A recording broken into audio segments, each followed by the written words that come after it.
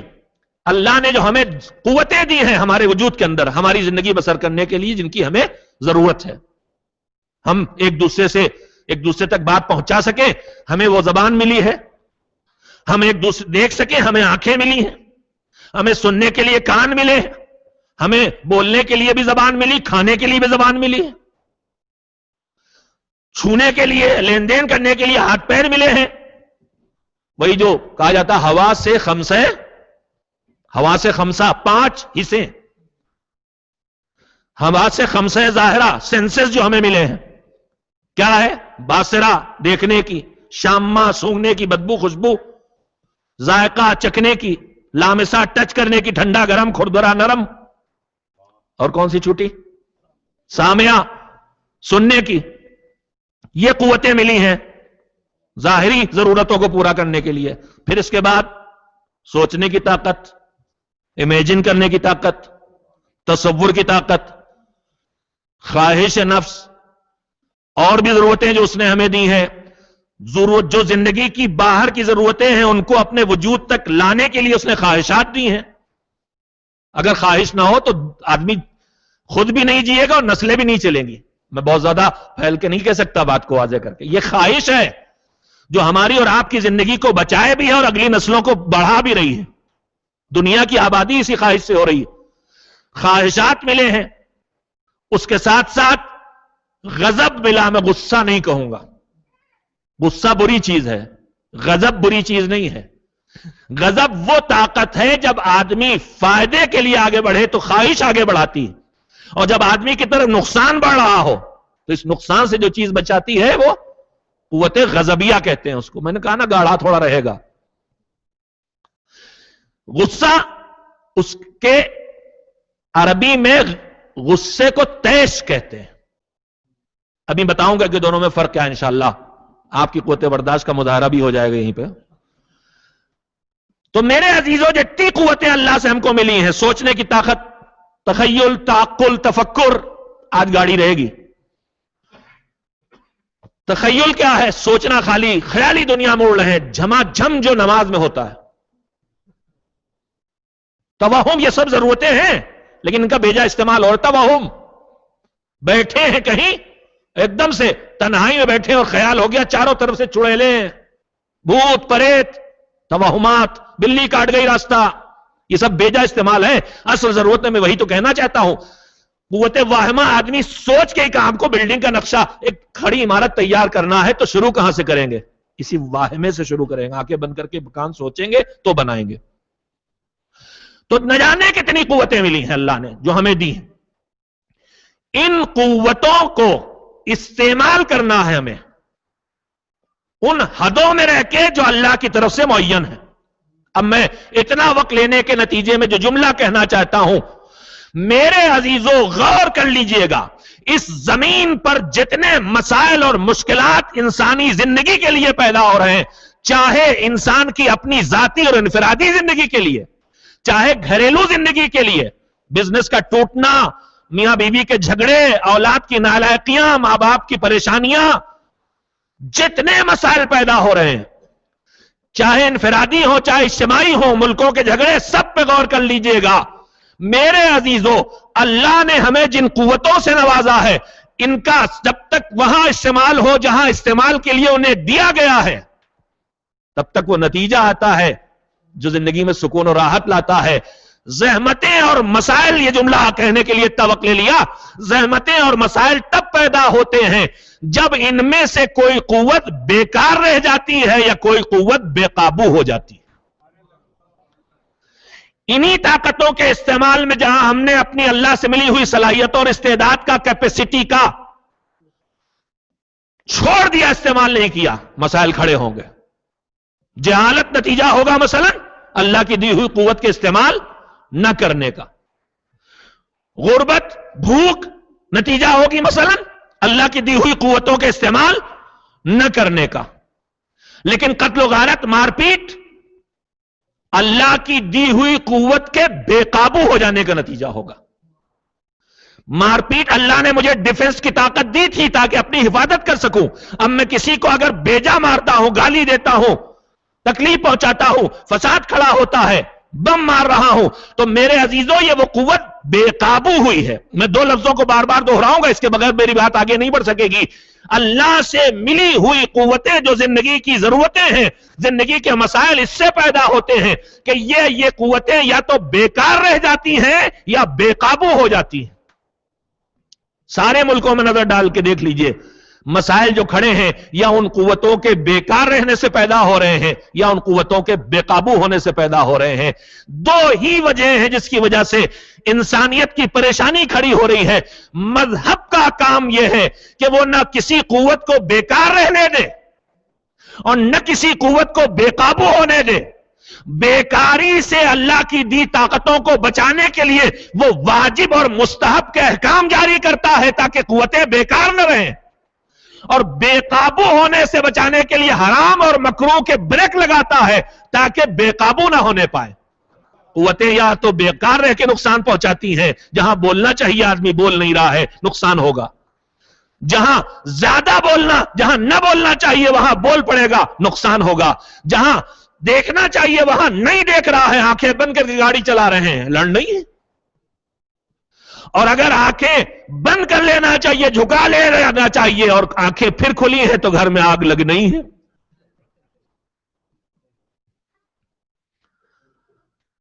جہاں چپ رہنا چاہیے وہاں بولیں گے تو تباہی آنا ہی ہے. کبھی کبھی بول کے آدمی تباہی اپنے ہاتھوں پیدا ہی کر لیتا ہے. جہاں چپ رہنا چاہیے وہاں بول پڑتا ہے. ایک تھے بیچارے مظلوم قسم کے شوہر نامدار، اور ایک ذرا تھوڑی سے کچھ دبنگ سی خاتون تھی ان کی. یہ کچھ وجود میں مختصر تھے، جو بھی تھا وہ تھوڑا کچھ وجود میں شاید تندرست تھی. تو بیچارے عاجز ہوتے ہوتے ایک دن فریاد ہو کے دعا کرنے لگے، یا اللہ یا تو میں مر جاؤں، یا اللہ یا تو میں مر جاؤں. ابھی آدھا جملہ نکلا تھا کہ یا اللہ یا تو میں مر جاؤں، کانوں میں آوازیں اور یا اور یا اور یا کر لے، اور یا بھی میں مر جاؤں. صلوات کبھی بے محل نہیں ہوتی.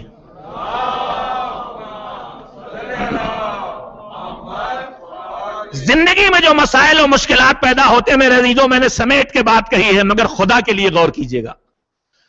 یا اللہ کی دی ہوئی طاقت و قوت و استعداد کا بھیجا استعمال تباہی لاتا ہے. مثلا زیادہ بولنا، یا بر وقت جو قوت آنا چاہیے استعمال میں اس کا بیکار کر دینا اسے تباہی کی طرف لاتا. مثلا حق کے موقع پر جب ہمیں حق کی حمایت میں کھڑے ہو کے گواہی دینا چاہیے وہاں رک جانا.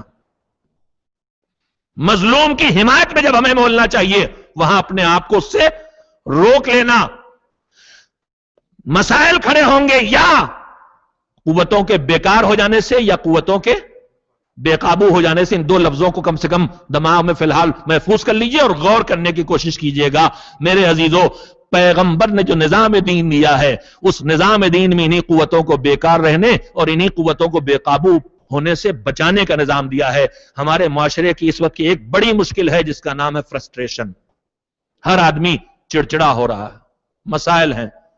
اور جو سال بھر چڑچڑا نہیں ہے وہ رمضان میں تو 18 گھنٹے کا روزہ، کیا ہو رہا ہے؟ جانتے نہیں روزہ ہے؟ ارے بھائی جانتے ہیں روزہ ہیں، تبھی تو آپ سے امید رکھتے ہیں کہ آپ آدمی کی طرح بات کریں گے. کھائے پیے ہوتے تو ہم سمتے جانور کی طرح بات کریں گے. اللہ کے حکم سے روزہ ہیں. اسی لیے مولا علی نے کہا بہت سو کے روزے جو ہیں وہ خالی پیٹ کی بھوک اور پیاس ہے، اس کے آگے کچھ نہیں. اس لیے کہ دو قوتوں پہ قابو کر لیا، نہ زبان پہ کنٹرول کیا، نہ آنکھوں پہ کیا، نہ کانوں پہ کیا، تو وہ بھوک پیاس سے آگے نہیں رہ جاتا. تو میرے عزیزوں، فرسٹریشن کا یہ دور ہے. ذرا میں آدمی بگڑ جاتا ہے. آپ کے ہاں ہمیشہ کبھی ہار نہیں بجائے جاتے. ہمارے ہاں ملک میں لکھا ہوتا ہے ہارن پلیز.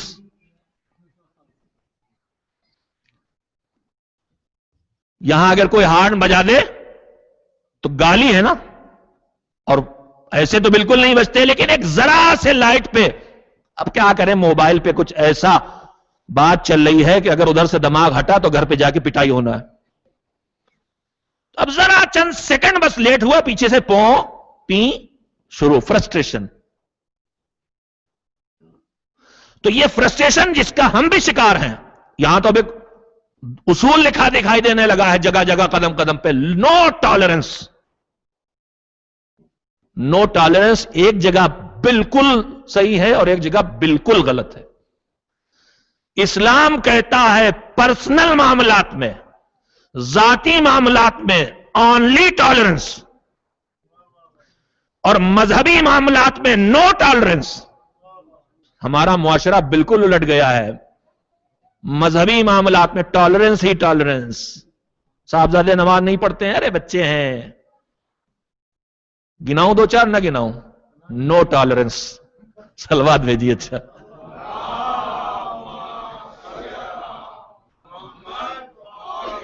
مذہب جو ہمیں سبق دیتا ذاتی معاملات میں ٹالرنس, حلم, برداشت, کظم غیظ, غصے کا قابو کرنا, اور دین کے معاملات میں نو ٹالرنس. ہم الٹ گئے, اسی لیے مسائل پیدا ہیں. بس میں اب آپ کے سامنے جلدی سے سیرت کے چند نمونے سناؤں کہ ٹالرنس کہاں ہے اور نو ٹالرنس کہاں ہے. رسول اکرم حضرت محمد مصطفیٰ صلی اللہ علیہ وآلہ وسلم کی سیرت کے بے حساب نمونے ہیں. ہمارے پیغمبر, ہمارے دوسرے امام, ہمارے 7ویں امام, جو حالات, جن حالات سے امام 8ویں امام, یہ ان خاص حالات سے گزرے ہیں. میں نے بار بار یہ بات آپ سے کہی اور علماء کہتے رہتے ہیں ہمیشہ, میں بھی ان کا شاگردوں میں سے ایک شاگرد ہونے کی کوشش کرتا رہتا ہوں اہل علم کی, کہ میرے عزیزوں ائمہ طاہرین کے جو القاب ہر زمانے میں الگ الگ مشہور ہوئے, اس کا یہ مطلب نہیں ہے کہ دوسرے میں وہ ہنر نہیں تھا. اس کا مطلب یہ ہے کہ ان کے اس کمال کو اس زمانے میں سب سے زیادہ سامنے آنے کا موقع ملا, اس لیے صادق کہلائے, وہ کاظم کہلائے. اس کا یہ مطلب نہیں کہ جو جعفر صادق ہے وہ جعفر کاظم نہیں ہے, یا جو موسیٰ کاظم ہے وہ موسیٰ صادق نہیں ہے. ایسا نہیں, یہ سب صادق ہیں, سب کاظم ہیں, سب رضا ہیں, سب مرتضی ہیں, سب. لیکن جو زمانے کے حالات اس کی طرح سے, اس کے مطابق ان کو موقع ملا. تو حضور کے نمایاں صفات میں سے سیرت محمد و آل محمد کا ایک نمایاں پیغام یہ ہے کہ ذاتی معاملات میں قوت برداشت کا زبردست مظاہرہ کیا جائے, جس سے ہم محروم ہوتے چلے جا رہے ہیں. بہت جلدی چڑچڑانے لگتے ہیں. ہمارے دوسرے امام کی زندگی جیسی گزری ہے, میں نے کل آپ سے بتایا کہ دشمن تو دشمن, دوست تک تانا زنی کر رہے تھے. ایسے میں آدمی کیا کرتا ہے؟ دو ہی حالتیں ہوتی ہیں, یا دنیا چھوڑ کے گوشہ نشین ہو جاتا ہے, جس کو ڈپریشن کہا جاتا ہے, یا پھر چڑچڑا ہو جاتا ہے, جھگڑالو ہو جاتا ہے. امام نے ان بدترین حالات میں اپنی امت کو پیغام دیا ہے کہ دیکھو تم ہمارے غلام ہو تو تمہیں بدترین حالات میں بھی نہ گوشہ نشینی اختیار کرنا ہے, زندگی چھوڑنا نہیں ہے, بہتر سے بہتر زندگی بسر کرنا. کسی امام کا گھر اس طرح دسترخوان بچھا کے نہیں کھلا رہا جس طرح امام حسن مجتبیٰ کا.